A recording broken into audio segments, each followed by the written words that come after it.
Mga kabalita, sasampahan ang reklamong paglabag sa anti-hazing law ang 4 na persons of interest sa pagkamatay ng criminology student na si Aldrin Lery Bravante. Sinabi po yan ni QCPD spokesperson Police Lieutenant Colonel May Henyo sa interview ko kanina sa kanya sa unang hirit. Tuloy pa rin daw ang paghahanap sa 9 na iba pang kasama sa initiation rites. Kahapon pinuntahan ng GMA Integrated News sa abandonadong building kung saan nangyari ang initiation rites pero hindi tayo pinapasok sa loob.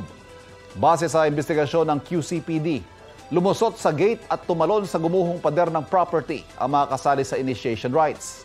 May nakita silang mga bote ng mineral water at upos ng sigarilyo. Kwento naman ng isang residente, nagpapatugtog daw ng malakas ang frat kaya wala silang narinig na kakaiba noong mangyari yung umano'y initiation rites. Balita ko, may tututukan kayo tuwing 10:30 a.m. sa GTV.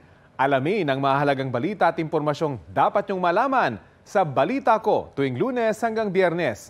Mag-subscribe din sa GMA Integrated News sa YouTube.